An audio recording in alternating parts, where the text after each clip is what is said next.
Hey guys, welcome to this Event Wizard Live, and today we have a topic that a lot of people have been looking forward to. We're going to talk about online booking. It is almost ready, just a few more tests, and then we're going to package it up and send it your way. Should be coming out within the next couple of days, so we're really excited about it and just wanted to kind of show it off to you a little bit and see what you think. So here we go.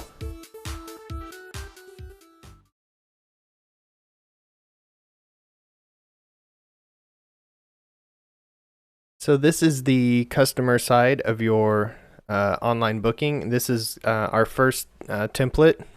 We're going to be releasing multiple templates. At first, it's just going to come with this one, and then we'll release more later on.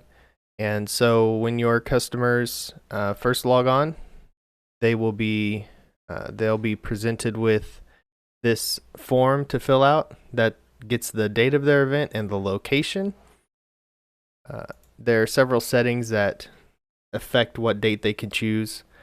There's a today is August 31st, but we have a setting set to where I think it's 10 days. They can only book as close as 10 days out from the current date. So then it's going to gray out all the dates that they're not allowed to book. And then that's totally customizable. So they'll pick their date, and then they can pick their times, and you get to set the start and the earliest and latest times. So we'll just do noon to 4. And then they have to input their address. Hold on one second. Okay, and then they have to do their address and their zip code. And that's going to finish populating it for them, and it'll calculate the delivery fee. And if you have the option to only deliver to a specified area, so if they enter something outside of that area, it'll pop up a warning and tell them that they're not in the delivery area.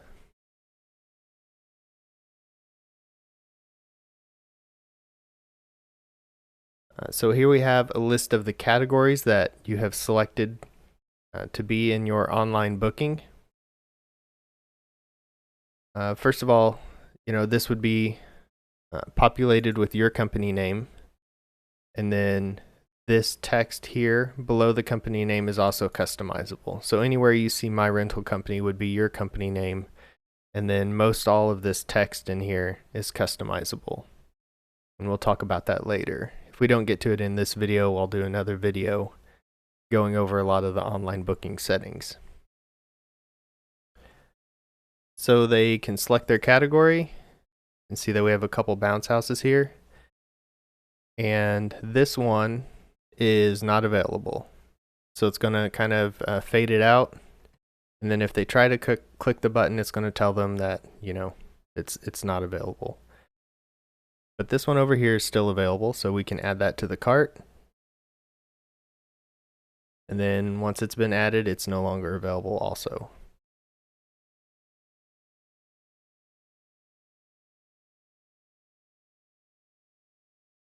And so they can go through browsing your equipment and adding things to their cart like a normal online shopping cart. We also have this more info button, which will pop up more information about the rental item. It shows the picture a little larger. It pulls the size, power requirements, weight, and description from what you've entered in your rental items. This one has a little more information, the participants per hour, staff required, and then your description. So they can get quite a bit of information about your rental items.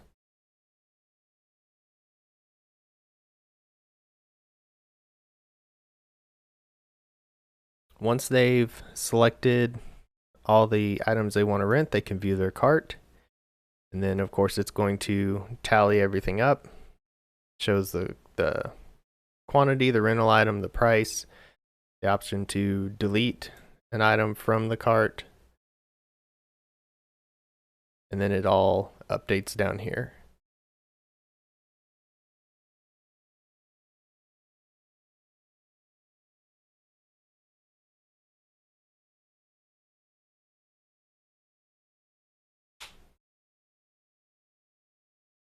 So once they've finalized what they want to rent, they just go to the checkout.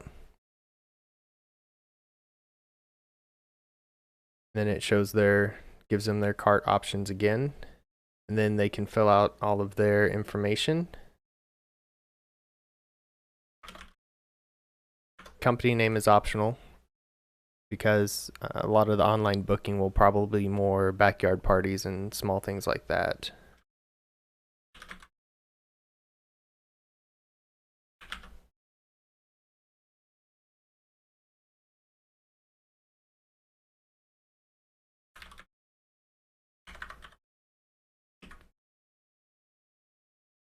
Here's some of the common event information you're used to seeing. It pre-populates with the date or the location they entered on that first form. The event description, which is optional, second line, address line, number of guests. And then the billing section. This text is also customizable. There are a couple of different options for the billing section.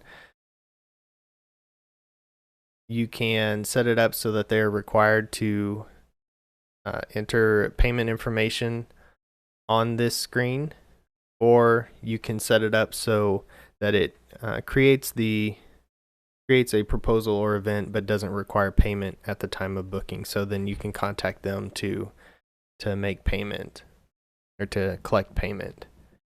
So that's why I was experimenting before, and that's why this says we don't take payment at this time. I had it set up for no payment before.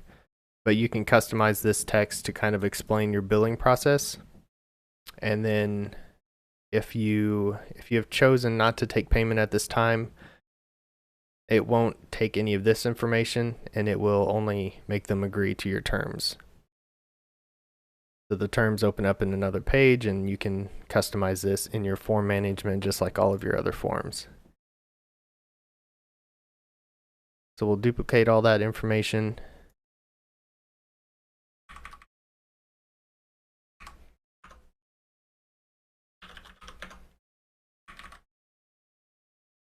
And then they have the option to pay the full balance or the deposit. And we left it at full balance by default, so hopefully you'll collect more full balances than just deposits. So then once that's all ready, they click checkout.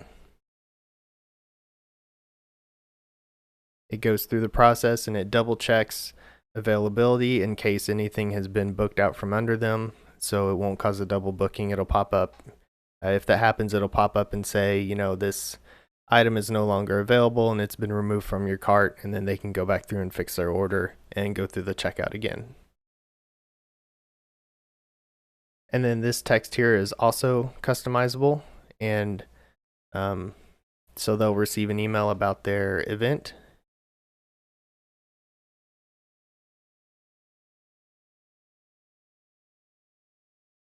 And so that is the basic online booking process from your customer's perspective.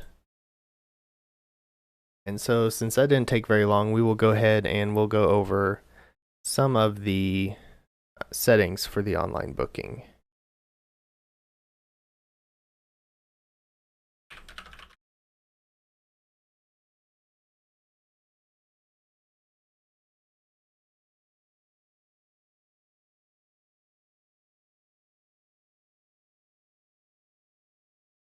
So the online booking settings link has been down here in the administration section for a little while, even though it hasn't really been functional.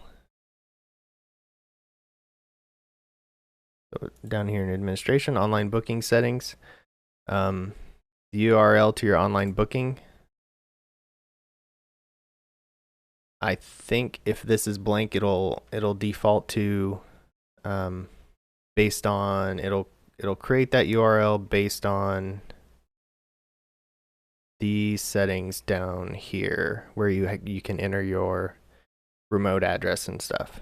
And then so it'll default to that, and then you can change it if you need to, and I can help you figure out what that address should be. But it's fairly important that this address be filled out for all the links on the website and links to style sheets and stuff like that.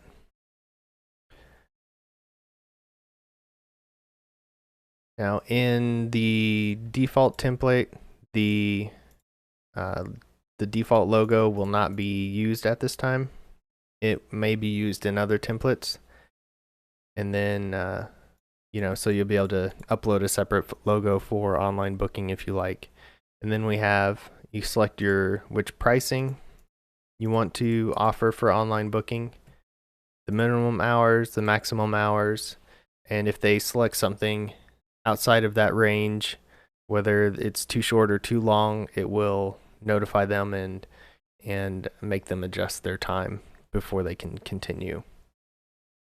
And here we have the earliest start time and the latest end time they can select. And then here's the minimum days out. So you can select how many days from the current date is the earliest they can book. So this gives you plenty of time to prepare. If it doesn't take you any time, you can set this to 1 so they could book a party for the next day in online booking, or you can set it to 30 days out if you need to. This is where you'll be able to select the different templates. Right now, responsive default is the only one we have, and it is fully responsive, so it looks good on mobile and tablets and all that stuff. So it's we kind of try to make it a little bit generic so it serves all purposes. We do have plans for a template that's just like an order form, so you can embed it in your current website if you want. So they would just be able to go through, it'd kind of break down your categories and list the equipment in there with a small photo, and they can just kind of go through on one page and add things in, and then go to the checkout.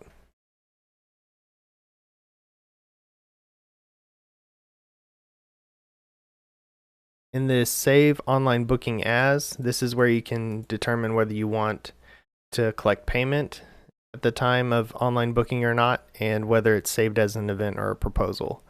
So if you're taking payment, it has to be saved as an event because proposals cannot take payments.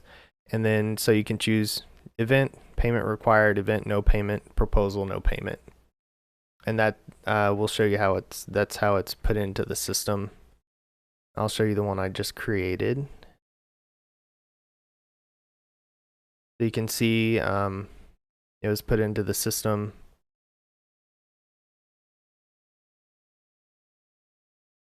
as an event.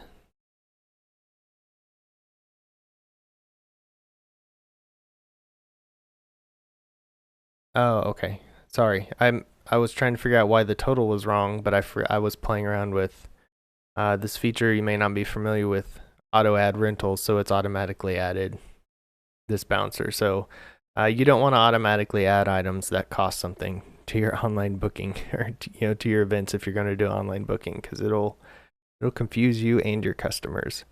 So yeah, so that was added and threw the total off. Otherwise, it would have been correct and there wouldn't be a balance remaining.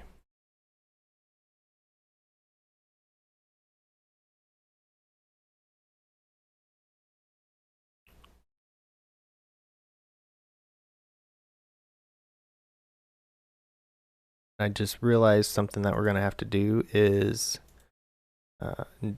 have some verbiage about a damage waiver on the online booking if you do damage waiver.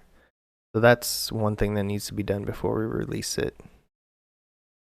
That should be the last thing that needs to be done. So anyway, back to the online booking settings.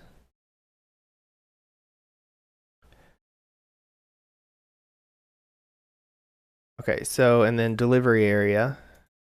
I had it set to all, and then or you can do limit to the defined area, and you will define your delivery area in the manage delivery rates section here. So if you do all, you will need to have this area, this section up here filled out, so that when they select a location that is not in your table down here, it will calculate a delivery fee based on mileage. So so if you're not familiar with this, you can say, charge anywhere from 0 to $1 million or whatever you want to charge as a base fee for delivery, and then add so many dollars per mile for events over 20 miles. So say I had an event that was 40 miles away. It would start off by charging $50, and then after the first 20 miles, it would charge $2 a mile, so another $40. So it would charge $90 for that, the delivery on that event. So that's kind of how you do that. Assign online booking events to. This is the associate that the online booking is going to go under. And like it says here, it's recommended that you create a new associate just for online booking. That way it's easier for you to track. And then, your associates don't get credit for not working. And you can see here that I've been testing it quite a bit. There are a lot of online booking events here. So we can see that the associate was online booking. And you will have to set them up like any other associate with email settings if you're doing the individual email settings. But you can leave their permissions as, basically nothing, because it's not going to be a user that should really be logging in anytime. It's just for record keeping. They do have to be active, but you can make the username and password whatever you want, and people just shouldn't be logging in as it.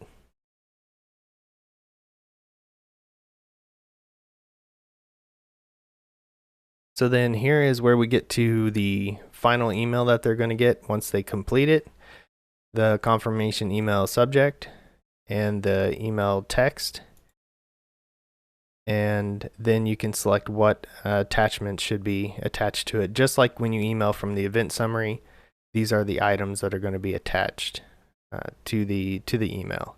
And it says here, you can manage all this in form management. So if we go down here, we can find my online booking confirmation email, view and edit it, and it's just like any other form in the Event Wizard. You can do the fields and everything like that. So you build the email and all the forms and stuff in the form management like normal. And then they are automatically attached so these will be automatically attached to the email, and this will be the text of your email. And then down here we have some of the buttons where we can customize some of the text on the online booking screen. So there's the homepage text, which is this text right here. And then the checkout page, the billing section, like I told you, this is the text I had entered in there where you can explain your billing procedures if it's anything abnormal. And then this is the text that is at the end of the booking, the checkout process. And then of course they'll receive the email. So that kind of covers the online booking